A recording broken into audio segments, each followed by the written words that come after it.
guys, welcome back to our channel. Before you continue watching this video, please like and subscribe and comment below.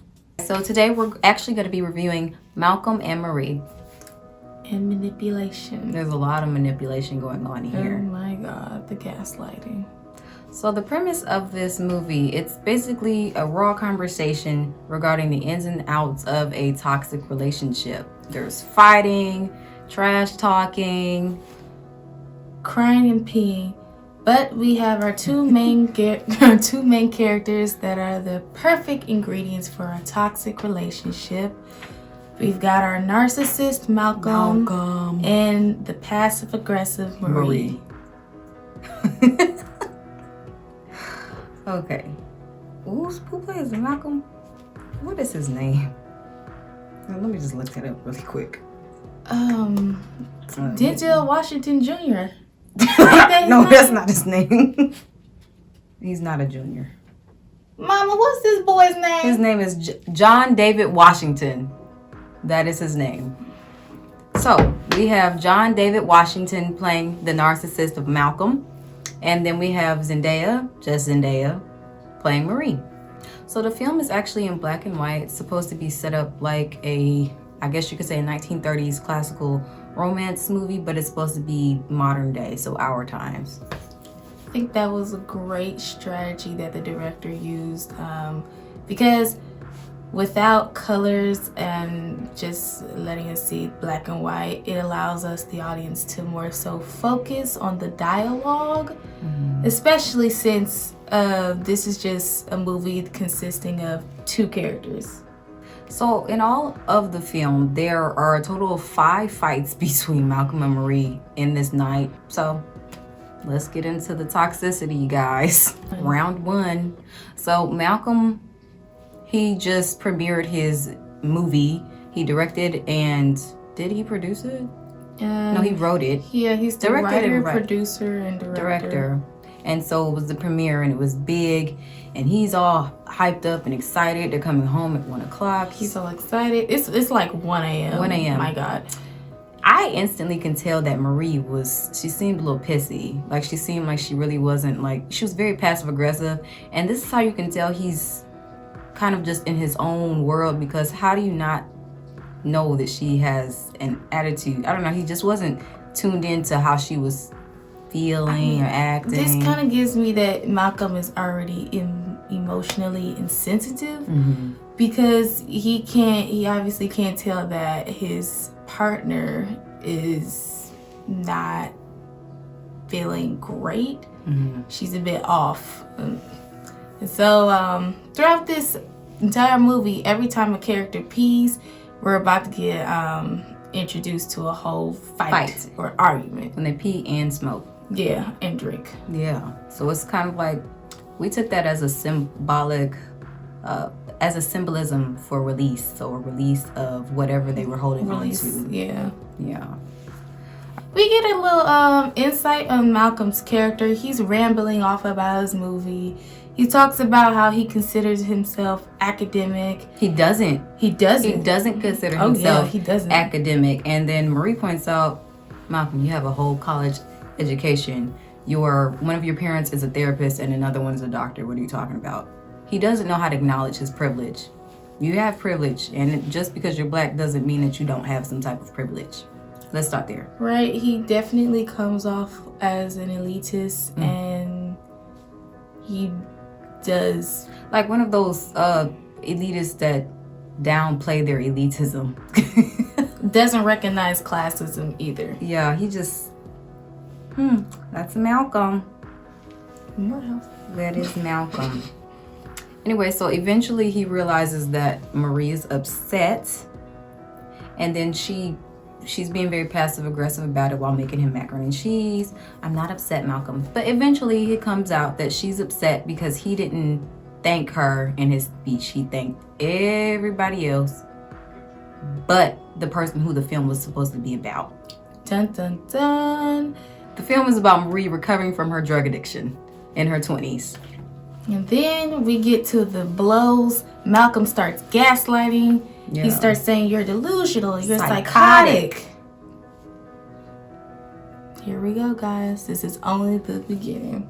And that was round 1. And Malcolm eventually, after tearing her down verbally, he eventually says, I'm sorry, but it didn't seem genuine to me. And that was just fight 1 of 5. So, round 2. Oh my God. After, Malcolm basically is just rambling at her, telling her you shouldn't have quit acting. Because she used to be an actress. And then he attempts to apologize through a song, but Marie, being over Malcolm, whatever, she goes out, has a smoke, and leaves the house in peace. And as he's calling out her name, Marie, we get the title scream of the title of the film, whatever. Marie, yeah. And then Malcolm goes outside and tries to find her to pee. I think that goes along with her line about when you love someone, you don't have to think about them. Yeah. And when you think about them, they're gone. Mm-hmm. Somewhere along those lines. Yeah, she did say something like that. I'm still not really quite sure why she was peeing outside. I feel like it was a symbolism of something that kind of maybe just went over my head. I don't know. I might have to watch it again to understand. Maybe it's her releasing her emotions. Outside of their relationship. Yeah, probably Maybe. so. Because that's the last time she pees. Okay. So while they start arguing again, because Malcolm's the type of person that can never let anything go, he basically calls her an emotional support dog.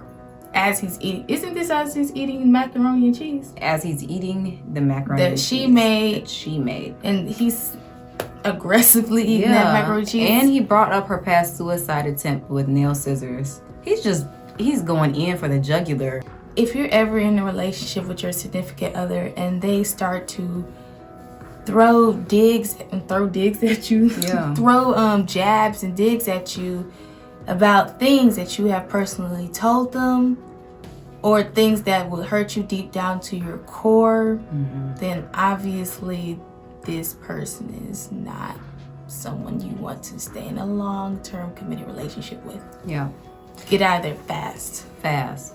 And so after she's taking those horrible digs from Malcolm, Marie finally says to him, I think that you only stuck by me when I was, going through my drug addiction and trying to get clean to use as material for your movie.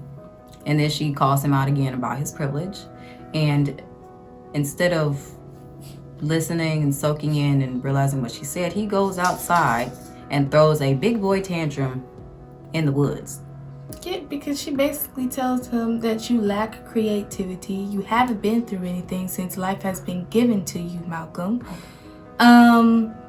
You don't know what the actual struggle is, Malcolm. You say that you want to be a director, and he's trying to use the black narrative to complain about this white reporter on his review, right? Yeah. But he really doesn't know about, I don't want to say black struggles, but the intersectionality of classism, race, and other things that go along with it. He's kind of just blocked out from that. Yeah, he's looking at this from one perspective. And that's what narcissists do, you guys. So they look at it from away. Their perspective. They don't really care about how anyone else feels. That's why Malcolm's literally throwing a childish temper tantrum outside.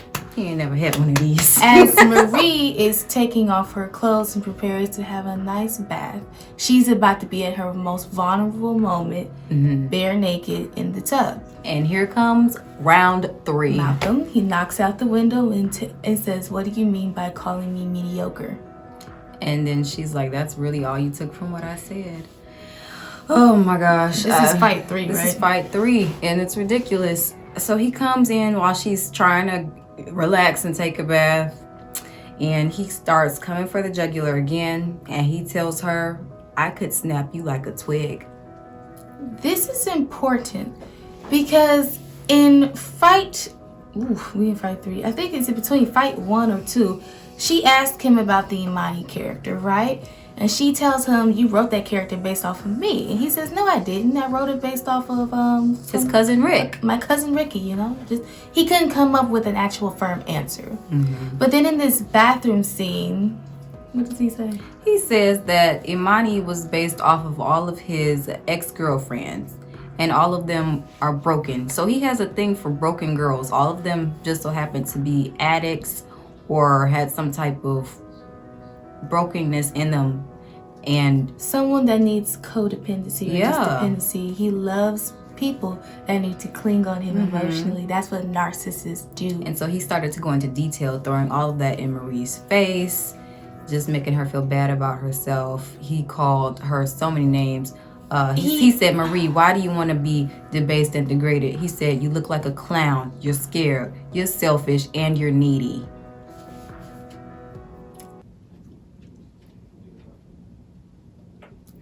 And people who commented on this film actually said that, oh no, this is a normal relationship. Are you crazy? People love toxicity. Why is that a trend so far? I've seen that a lot in 2021 with these little what are these challenges? These TikTok challenges. Oh, yeah. I'm addicted to toxic relationships. Do you think that's cute? Why are you posting that? Go get help. Who wants toxicity in their life? Narcissist. We're seeing a narcissist and a passive aggressive person date each other. And it's not a A good narcissist and a relationship. narcissist, although that isn't it. That's like 2 atomic bombs dropped in the same place. And then Malcolm ends with one of the biggest manipulation lines he said so far to her. He said That's when he leaves and he comes back and crying. I can't He stand comes this back man. tears, crying. He's so full of it. I was like, okay. Like you really care. Okay. Okay. But what does he say to her once he's leading on the Malcolm with his crying? little manipulative self, he says, Marie, the only part that was written about you was the end. And it's the fact that you can't let the good in. And then he tells her he loves her, but he doesn't need her. And that she won't let anybody love her. Basically saying, I don't need you in my life. I just choose to have you. You're absolutely nothing. And that inch I've given you an inch and you're taking a mile. I can't stand this man. You think the movie is about you, but it's not. Only the ending. That's why you don't deserve A thank you. Fight for! Oh my God. So it starts, Malcolm is smoking. Outside. Marie finally gets dressed out the bathtub. And they communicate through music a lot to express how they're feeling, since they don't know how to speak with their words. And Marie comes out and plays, Get Rid of Him. Get rid of him. Get rid of him by Dionne Warwick. I want you to pay attention to what Marie, I almost said Zendaya, Marie is wearing. She has on clothes, but it's a t-shirt. A white beater. And like a t-shirt. It's white. And then no bra. And then like some cotton. some underwear. Brief underwear. Yeah. To me, it's still revealing because we see prints of her body that I did not want to see, but I have to see. Oh, Zendaya. Not Zendaya. But she is grown now. You can see that Marie is still vulnerable and letting herself be vulnerable to their arguments. Yeah. And so Malcolm gets distracted by the LA Times review, and it's like the mood shifts Back to him. And I just thought the whole thing was fake, because y'all in the middle of an argument and then you're acting like everything's peaches and creams because, oh, let's talk about my LA Times review. That's so fake to me. You just trying to make this about you. I don't understand. You just told her you would break her like a twig like 5 minutes ago. And now you want me to care about your review? Get out my face. Get out my face. Oh, I can't stand this man. So the review overall, technically it's positive. He just didn't like the way that the girl wrote it. He thought that she made it political because he was a black man. Yeah. And then Marie pointed out, you don't know how to take criticism, even if it's positive. You got a good review. Like, narcissist. he just made the whole thing about him. Anyway, Malcolm goes to pee, and that's how you know a fight about to start. this is like, what is this? Their second sexual interaction. Yeah. Because every time they're about to get intimate, something interrupts them. This time it's Malcolm peeing. And then, you know, Marie, being a passive-aggressive person, she starts crying. She starts crying. Well, because when he went to pee, it left her alone with her thoughts. So she had time to think. Because they were talking about Imani. She has a lot on her mind that she hasn't said to him. And so I know, like, when people like that and they have time to think, they really think. And then they can't just switch it up like little fake Malcolm and get back in the mood like that. And so she asked Malcolm, why didn't you cast me as Imani? It was a project that they were supposed to be doing together, because she was like, I told you all of those stories. Now you've told my story, didn't even credit me at all. That was her whole story. Literally, her whole story. He took it, ran with it by himself, and she believes that he is selfish and he didn't want to share the spotlight with her because she helped him write it. How? Okay. How did you helped him write it? Mm-hmm. It was based on you. Mm-hmm. He did not credit you once. Mm-mm. Keep in mind, it's her story, that all the information he got from his relationship with her. Mm-hmm. And keep in mind that he said in the 5 past years. he dated addicts. Yeah, addicts and broken girls. So keep that in mind, Yeah. because that just brings me to something he said in Fight 5. Malcolm can't take what she's saying and really think about it. You know how you hear what people say and when they criticize you or give you points, like, wait, am I really doing this? Instead of that, he's like, you know what, I'm a jab back at you, girl. Boom, boom. He says, Marie, you're the jealous one. Why didn't you try and get the role? He said, you self-sabotage yourself and you play the victim, and he calls her intolerable. And he said that her story, her life story about her being an addict and recovering is boring until you put some raw emotion behind it. And he doesn't believe that she could have portrayed it as well as the girl he casted, Taylor, essentially. Which is messed up because she lived it. So Fight 5 and the final fight of this toxic film. Yes. So Malcolm is on the floor where Marie left him. She goes to the kitchen, grabs a knife. She starts tapping it on the floor. She's like, Malcolm, do you remember those antidepressants that I was supposed to be on? I haven't been taking them. And she was like, I've still been doing drugs, so where are my pills, Malcolm? Where my pills, Malcolm? Yeah, He's all scared. She scares the crap out of him. But then, you know, surprise, surprise, Maria's like, She was acting. that's acting, huh? And then here goes Malcolm, amazed. Oh my God, I love you, I love you. You're amazing. Why didn't you do this at the audition? And then she was like, so do you admit I could have done this role better than Taylor? And he said, yes, you would have made the film better.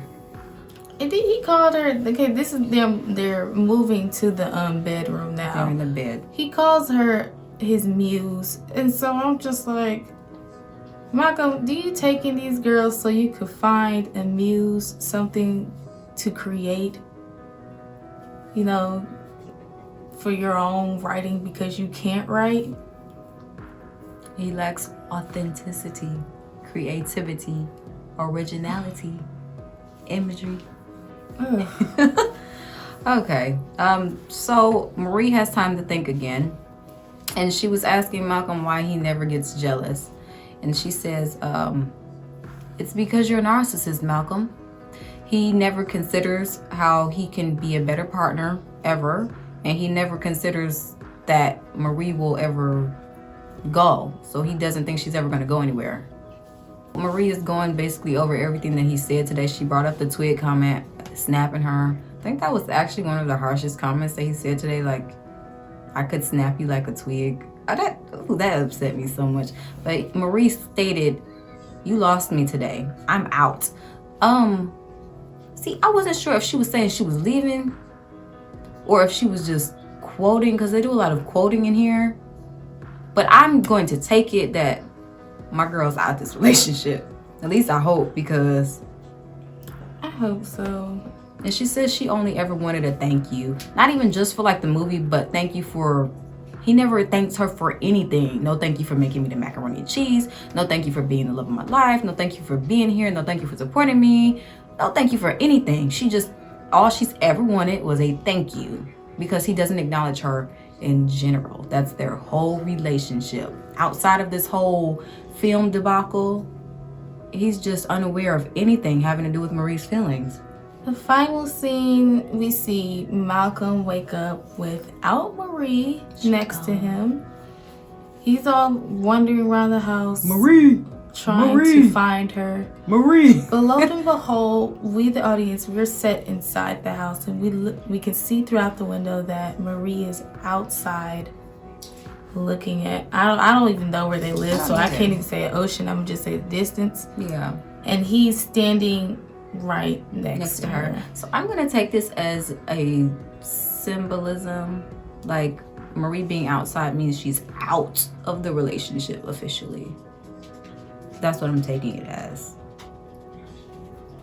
What do you take it as? I hope she's, oh my God, I hope it's her being outside the relationship. But what I don't like is that Malcolm still found a way to find Get to her. Yeah. It's so upsetting. Oh, the toxicity of it all. In my opinion, they shouldn't be together. Just because you love somebody doesn't mean that you need to be with them. I'm going to give Malcolm and Marie 2 thumbs up. It was a great film. 2 thumbs up out of like 1 thumb. Don't. Okay, I'm giving it like maybe an 8.5 out of 10. It was a good movie. I hope you guys enjoyed this video, and these were our issues with Malcolm, Marie, and manipulation. Hope you guys enjoyed this video. Again, if you did, make sure you click that like and subscribe button, and stay tuned for more videos. Bye. See you later.